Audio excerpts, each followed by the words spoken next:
She was older than the rest, quiet, wore loafers instead of sneakers, cardigan instead of compression gear. When Ruth Becker walked into that self-defense class, the whispers started before she even set foot on the mat. They thought she was lost. Or worse, someone's grandma just tagging along, but then stepped onto the mat and 30 seconds later, the instructor was flat on his back. And the room? Silent. You're not going to believe what happened next. Before we reveal the full story, hit that subscribe button and tell us in the comments below where you're watching from. Now let's get into it. Ruth Becker didn't look like she belonged in that self-defense class. Hell, she didn't even try to. There she stood at the entrance in a cardigan that had softened with too many washes, not from some designer's athleisure collection. Her simple slacks weren't moisture-wicking or compression anything, just cotton that had faded with the years. And those practical loafers, they'd clearly been resoled at least twice, the leather worn into comfort rather than style. Her canvas tote, not those $80 gym bags with 14 specialized pockets, hung from her shoulder like an old friend. Inside, just a small water bottle and a neatly folded registration form her daughter had filled out for her. Meanwhile, the fitness world floated around her like it was made of different air. Women in matching athletic wear with pristine sneakers, ponytails so tight they looked painful. The whole place smelled like ambition, that peculiar scent of people who'd turned self-improvement into a competitive sport. Ruth just adjusted the strap on her shoulder and walked in. The receptionist did a double take. Her smile flickered when Ruth said, "Self-defense class, my daughter signed me up." "Oh, yes. Becker, right?" "Ruth Becker," the girl asked, trying to sound professional but landing somewhere between confused and concerned. "That's me." "You're early," Ruth nodded once. "I figured I'd find parking." The receptionist hesitated, glancing down at her screen, as if double-checking this wasn't some mix-up. Behind her, a cluster of 20-something women in matching tank tops noticed. One of them whispered something, and they all smiled. They weren't even trying to be subtle. Ruth simply took the name tag handed to her and moved toward the multi-purpose room. Through the narrow glass pane in the door, she could see women stretching, chatting, adjusting ponytails and sports bras. A tall instructor with a shaved head stood near the front, his voice carrying effortlessly. "Wider base. If you don't plant your feet, you're going down." Ruth stepped in quietly, closing the door behind her with a soft click. No one noticed it. First, she stood at the edge of the room, scanning the layout. Mats in the center, mirrors along one wall, a large whiteboard with "Welcome Women's Self-Defense Workshop Level 1. Written in dry erase marker. She took off her loafers and placed them near the cubbies, then moved to an empty bench along the side. Someone noticed her then, a girl with short blonde hair sitting cross-legged on a mat. She whispered something to the woman beside her, a glance, then another, a half laugh. Ruth didn't hear what was said, but she didn't need to. She knew that look, the one that said, "Why is she here?" The instructor, Jace, according to his shirt, walked across the room, clapping his hands once. "All right, let's circle up. We're starting in 5. As everyone gathered into a loose semicircle, Ruth stayed seated. Jace looked over, noticing her for the first time. "Ma'am, are you here for the class?" Ruth nodded. "Signed up last week." There was a pause. He walked over, hand on his hip, the corner of his mouth lifting in a polite smile that didn't quite reach his eyes. "Great. Well, you're welcome to observe and jump in if you feel comfortable. No pressure." "I'm here to participate." A few eyebrows lifted. One woman gave a soft snort that wasn't quite a laugh. The instructor's smile tightened. "Of course. That's great. We'll be starting light, some falls and rolls. Nothing too intense today." Ruth nodded and stood. She walked to the edge of the mats, but didn't step on them yet. The instructor turned his attention back to the group. "Okay, ladies, today's about one thing: control. We're going to work on balance, breaking grips, and keeping yourself centered. Let's pair up." As the women scrambled to find partners, Ruth stayed where she was. No one made eye contact. A few paired up quickly, some even switching partners to avoid being left with the woman in the cardigan. After a few moments, she quietly walked back to the bench and sat down again. From the far side of the room, a girl murmured to her partner, "Maybe she's someone's grandma. Just tagging along," another whispered. "Hope she doesn't break something." Ruth took her canvas tote and placed it gently at her feet. Her face gave away nothing, but her hands rested carefully in her lap, and her eyes, still, focused, watched every single movement on the mat. The class moved quickly. The women were divided into pairs, and Jace was demonstrating a basic wrist escape. He grabbed the assistant instructor's arm in a mock attack, then demonstrated a twisting motion to break free. "Remember," he called out, "it's not about strength. It's about angles. Use your body, not your biceps. Don't try to muscle out, flow out." The room filled with murmurs and laughter as everyone mimicked the motion. Some failed dramatically and fell into each other, giggling. Others tried with fierce determination. Ruth sat still on the bench, her back straight. She watched Jace's feet more than his hands, noticed the tension in his shoulders, the lack of follow-through in the assistant's stance. The technique was real enough, but watered down, flashy, like a performance more than a practice. Jace walked through the crowd, correcting grips and posture. He passed Ruth without a word. As the women shifted to another drill, a shoulder grab escape, Ruth reached into her bag, took out a small water bottle, and sipped. She didn't stare. She studied. When Jace clapped again and moved the class into partnered resistance drills, he finally turned toward her. "You all right over there?" Ruth nodded once. "Yes. You sure you don't want to jump in? You're welcome to. We'll keep it easy." There was a chuckle from somewhere in the back. Ruth's voice was quiet but clear. "You said you didn't want anyone getting hurt." Jace blinked. "Right. Well, just offering." He turned back to the others. "Okay, let's work on your base. Everyone plant your feet shoulder width. If someone shoves you, you shouldn't fall backwards. Partner up. One pushes, one resists." Again, Ruth stayed on the bench. Her expression never shifted. She could see everything from where she sat.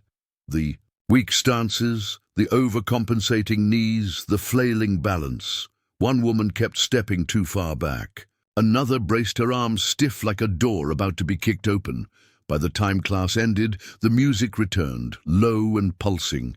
People clapped softly, gathering their things, chatting about how sore they'd be tomorrow. Ruth stood, slipping her water bottle back into the tote. She didn't rush, didn't linger either. As she walked past the edge of the mats, a few eyes followed her, not with interest or curiosity, just confusion, the kind that asked, "Why did she even come?" Jace called out, "Thanks for coming, folks. Next week we move into real holds and counter-pressure." He gave Ruth a polite nod. "You coming back?" She paused. "I might." "Cool. See you then." Ruth gave a short nod, stepped into her shoes, and walked out. No one said anything else, but a few of them kept looking toward the door even after it closed. The next few days passed quietly for Ruth. She spent most of her time at home, watering her herbs, folding laundry, and marking pages in an old paperback novel she'd read a dozen times already. She didn't talk much about the class to anyone, not even to her daughter, who had gifted it to her with a hopeful kind of cheer. "So, how was it?" her daughter had asked that evening, standing at the sink. Ruth dried a plate slowly. "Lively," she said. "Lots of energy," her daughter grinned. "Did you do the flips and rolls?" Ruth just smiled and handed her another dish to dry. "Not yet," she didn't elaborate. No complaints, no criticisms. That had always been her way. Ruth had grown up in a house where silence was its own form of expression. She'd learned to keep her thoughts in the corners of her mouth and her movements light. Never loud, never sharp, just present. She spent her evenings the same way she always did, sitting at the small table by the window, sipping lukewarm tea, flipping through a yellowing martial arts manual that had been with her since 1982, a gift from her late husband. When they were just dating, "Something tells me you're dangerous," he joked back then, handing her the book with a little bow. "I want to be on your good side." She'd laughed and challenged him to a match in the park. He hadn't stood a chance. Back then, Ruth had trained in Aikido for nearly 2 decades. Not professionally, never for medals or belts, but seriously, quietly. She had trained in barns, church basements, and VFW halls, learning not just how to move, but how to listen, to redirect, to fall without injury and stand without rush. She hadn't practiced much since her husband got sick. Life had shifted around her, like water changing direction around a rock. There hadn't been time, or space, or reason, but now the feel of the mats, the rhythm of the class, it had stirred something, not pride, not nostalgia, just memory. Like an old song you didn't realize you still knew all the words to. That Friday, Ruth went out to the backyard. She stood on the stone patio barefoot, cardigan sleeves rolled up to the elbows. Her garden around her was quiet, save for the breeze brushing the tomato plants. She closed her eyes and breathed. Then slowly she moved. A pivot step, a shift in weight, a turn of the wrist. Her fingers curled inward as she imagined an incoming force, redirecting it, not resisting it. A soft drop of her center, a sweeping turn. No sound, no speed, just practiced stillness in motion. Her breath matched the rhythm. She didn't think about what would come next week, or the looks she'd received, or the dismissive tone in the instructor's voice. Instead, she thought about how it felt to move like this again, to remember something that never truly left her body. After 20 minutes, she stopped. She looked down. At her feet, now dusty with soil. Her balance felt solid, her spine steady. Ruth went back inside, rinsed her feet in the sink, and made herself a small bowl of rice and miso soup. No need for anything fancy. She ate quietly, then refolded the same book page she had read earlier. Before going to bed, she stood in front of the mirror, not to admire, not to judge. Just to see. There were fine lines around her mouth. Her hair had more grey than brown, her shoulders curved more than they used to, but her eyes hadn't changed, still calm, still listening. Ruth set her alarm for the next class. Not early, not late, just on time. She didn't tell her daughter. Some things were better shown than said. Ruth returned the following Wednesday evening. The door to the multi-purpose room was already propped open. Music pulsed softly through the space, and the mats were laid out like before, rows of students already pairing off, stretching, chatting. A few glanced her way. This time, the glances lingered. One of the younger women, dark ponytail, sharp eyeliner, elbowed her friend lightly. "She came back," she muttered, loud enough for Ruth to hear. Her friend smirked. "Maybe she thinks she's learning something." Ruth didn't respond. She stepped out of her shoes, set them beside the cubbies, and made her way to the same bench at the side of the room. She didn't fidget. She didn't try to stretch like the others. She simply sat, hands folded loosely in her lap, eyes on the mat. Jace was near the front, chatting with 2 students while rolling out a thick crash pad. He looked over and caught sight of Ruth, his eyebrows lifted. "Well, look who's back," he called out, smiling. "How are we doing tonight, Miss Ruth?" "I'm all right," she replied. Glad to hear it, he didn't say more, just turned back to the class and clapped twice. "All right, everyone. Let's circle up and shake off last week's soreness. Today, we're moving into some control holds and pressure redirection. This is the kind of stuff that looks fancy in movies, but it's really about balance and leverage, not brute strength. So, if you're not the gym rat type, don't worry." A few chuckles. Jace moved to the center of the mat with his assistant. "We're going to demonstrate a common situation. Someone grabs your shoulders from behind. Could be aggressive, could be an attempt. To pull you somewhere, you don't panic, you pivot, watch the hips. He stepped behind his assistant and did the motion in slow motion. Grab, twist, drop weight, escape. See that? It's all in the angle. Don't try to overpower, just slip out, like water. The class split into pairs and began practicing. Jace moved, among them, correcting posture and cheering them on. Ruth watched, same as last time, calm, focused. About 20 minutes in, Jace called out again. Let's do a live demo. Any brave volunteers? A few women looked around, hesitant. Then Ruth stood. The room quieted noticeably. A few pairs stopped moving. Jace looked surprised but pleased. Well, all right, he said, beckoning her forward. Give it up for Ruth, ladies, stepping up. One woman whispered, "Oh no," under her breath. Another raised a phone subtly, screen glowing as it began to record. Ruth stepped onto the mat, without hesitation. Her feet landed with a steadiness that went unnoticed by most, but not all. Jace smiled playfully. "Okay," he said. "We'll keep it gentle, real slow. I'll stand behind you, light grab, just like before. Sound good?" Ruth nodded. Jace stepped behind her, placed his hands on her shoulders in a staged grip. "You'll want to twist the hips away from the pressure," he explained to the class. "Like this." But before he could finish the sentence, Ruth moved. A small shift, a step, a turn. Jace's feet lost connection. He landed on the mat with a clean, sharp thud.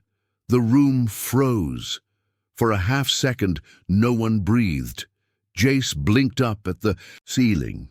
His hands spread on the mat, flat in disbelief. The woman filming gasped audibly. Jace sat up, grinning awkwardly. "Whoa! That was legit!" A few women giggled, unsure if it had been planned. Ruth offered him a hand. He took it and stood, brushing off his shirt. "All right, okay," he said. Ruth came prepared. "Let's try it again just to show everyone it wasn't luck." He reset. This time he gripped her arms a little more firmly. The air shifted. People leaned in. Ruth moved again. No wasted motion. Thud. Jace hit the mat a second time, harder. No one laughed now. Jace lay on his back for a moment, staring at the ceiling, as if trying to calculate what had just happened.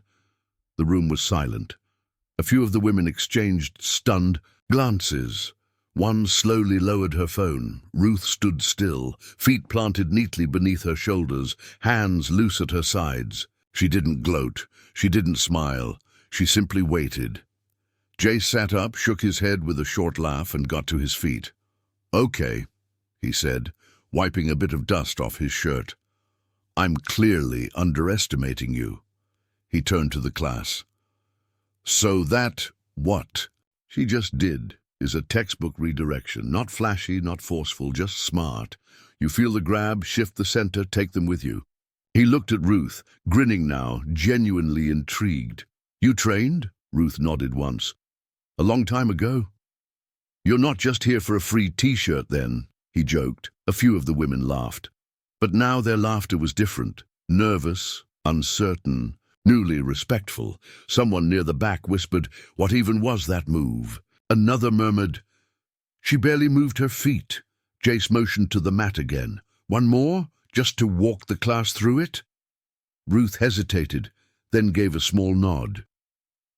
"Okay, folks," Jace said, resetting behind her. "Watch her footwork this time. I'll grab just like before. I'm even going to lean into it a little." He placed his hands on her upper arms, firmer now, planting his stance. Ruth's body relaxed. She shifted her weight back, not tensed but grounded. Then, with a single fluid motion, she turned, sank her hips, and swept his momentum downward. Jace flew again. Thud. Harder this time. Gasps echoed around the room. No one was laughing now. No one was filming. Jace rolled to his side, wincing slightly but laughing again. "All right, okay, we've officially moved past beginner level." He pushed himself up and faced Ruth directly. "You trained in what?" "That's not judo. Aikido," she said softly. "Mostly, some jujutsu when I was younger." Jace nodded, impressed. That explains it. You've got control, real control. Ruth adjusted the sleeve of her cardigan, which had slipped past her elbow. It's just practice, she said. He looked out at the class. Let's take a second here. Everyone saw that, right? The group nodded slowly. Jace raised a hand to his chest. I'm not going to lie. She had me on the ground faster than most of you can say the word defense. You know why? He turned to point. She didn't resist me. She didn't fight me. She used me. My own weight, my own grip. He gestured to Ruth. That's the real deal. The tension in the room shifted. People who had been side-glancing Ruth earlier were now watching her closely, curiously, cautiously, even admiringly. One woman, the same one who had laughed the previous week, raised her hand. Could she show us how she did it? Jace glanced at Ruth. Ruth paused, then nodded again. If your partner doesn't mind falling. Laughter, real this time, rippled through the group. Jace gave a small bow. I'll survive. She demonstrated the move. Once more, slowly this time. Explained where to step, how to shift. Her voice didn't rise above the natural hum of the room. She didn't perform. She taught. The class circled around her like students around a fire. Another woman spoke up. You ever teach? Ruth blinked. No, not formally. You should, said a third. Ruth didn't answer. She just stepped back to the bench and picked up her tote. But she didn't leave the mat. Not yet. Jace stepped beside her, folding his arms. You've got something, Ruth. Something most of us don't. I hope you'll come back next week. Ruth looked at him and gave the faintest of smiles. We'll see. Class resumed, but the mood had changed. The casual joking was gone. The whispered side comments stopped. Even the women who had paired off into comfortable little cliques now looked toward Ruth with something different in their eyes. Not amusement, not suspicion. Curiosity, caution, a growing respect. As the hour wound down, Jace called everyone to center one more time. Let's do a little recap, he said. Anyone want to give Ruth's technique a try? No one stepped forward. He laughed. Come on, I'll be the attacker. Someone take me down. Still silence. So he turned to Ruth. You up for one more? She looked around. A few of the women gave her encouraging nods. One whispered, please do it again. Ruth walked forward. This time Jace didn't go light. He squared up.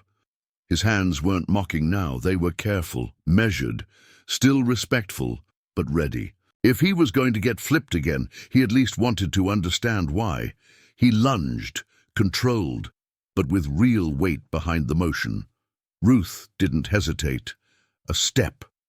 A shift. Thud. This time the sound echoed through the entire room. Jace landed. With a grunt, blinked, then looked up, dazed but smiling. The group let out a collective exhale. Some clapped softly. One woman covered her mouth. Ruth extended her hand. Jace took it.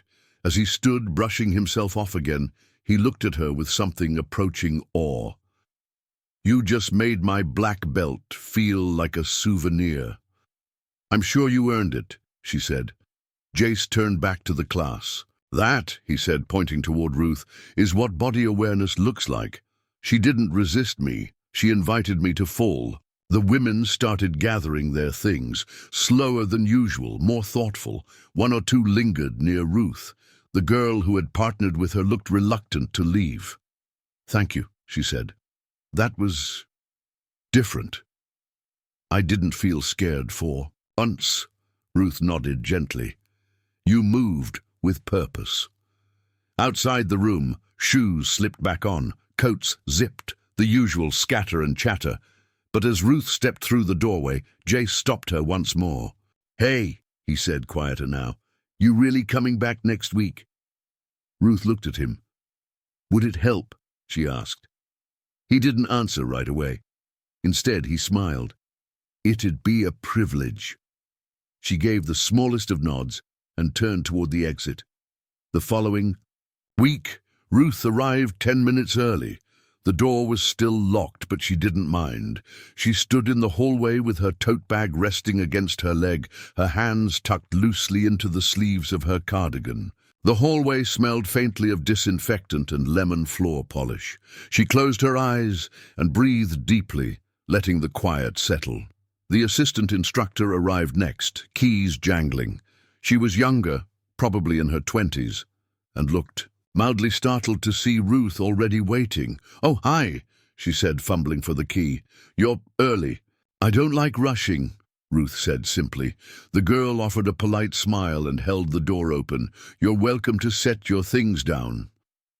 Inside, the room was just as Ruth remembered. Same blue mats, same mirror-lined walls, same faint scuff marks where hundreds of feet had pivoted, jumped, braced. She placed her tote by the bench, removed her shoes, and stepped onto the mat. Not to watch this time, but to stretch. Her movements were slow, deliberate. Her joints knew the rhythm. Her breath found its place. One by one, the other women trickled in, and this time no one looked surprised to see her. No one giggled. A few nodded. One offered a quiet, "Hi." Even the girl with the sharp eyeliner gave her a half-smile before ducking her head and heading for the cubbies. When Jace walked in, he did a double-take, but this time with a grin. "You're here early." "I like to warm up," he nodded. "Good habit." He didn't ask her to sit out, didn't direct her to the bench. In fact, he didn't have to direct much at all. When he called for everyone to pair off, two women immediately turned to Ruth. "Can I work with you?" "Actually, me, if you don't mind." Ruth looked between them, smiled faintly. "We can rotate." They nodded. As the drills began, Ruth moved easily among the pairs. She didn't insert herself, she didn't take over. But her presence changed the energy, calmer, more focused. One of the women, clumsy but eager, kept bracing her arms stiffly during a redirection drill. Ruth placed a hand gently on her elbow. "Too much tension," she said. "It's like trying to steer a locked wheel," the woman exhaled. "I just don't want to fall." "Then learn how to," Ruth replied. "Falling's not failure, it's practice." That phrase lingered in the air. Jace, nearby, turned slightly at the sound of it. Later, during a shoulder pivot sequence, a woman stumbled out of form. Ruth caught her gently, guiding her back. "You're leaning ahead of your balance," Ruth said. "How do I stop that?" Ruth smiled. "Stop thinking about where you're going. Think about where you are." No one questioned her anymore. They listened, even. Jace watched from the side, arms folded, not instructing, just observing. When class wrapped, he stepped forward and addressed the group. "Quick note before we go.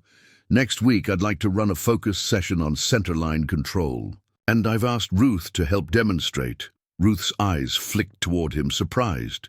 He continued, "She's agreed if we behave." Laughter. But it was a different kind of laughter now. Shared, easy, respectful. Someone clapped. Then a few more followed. Ruth didn't bow. She didn't step forward. She simply nodded once. The women gathered their things, talking among themselves, about form, about mistakes, about how sore they'd be tomorrow. Several passed Ruth on the way out and thanked her quietly.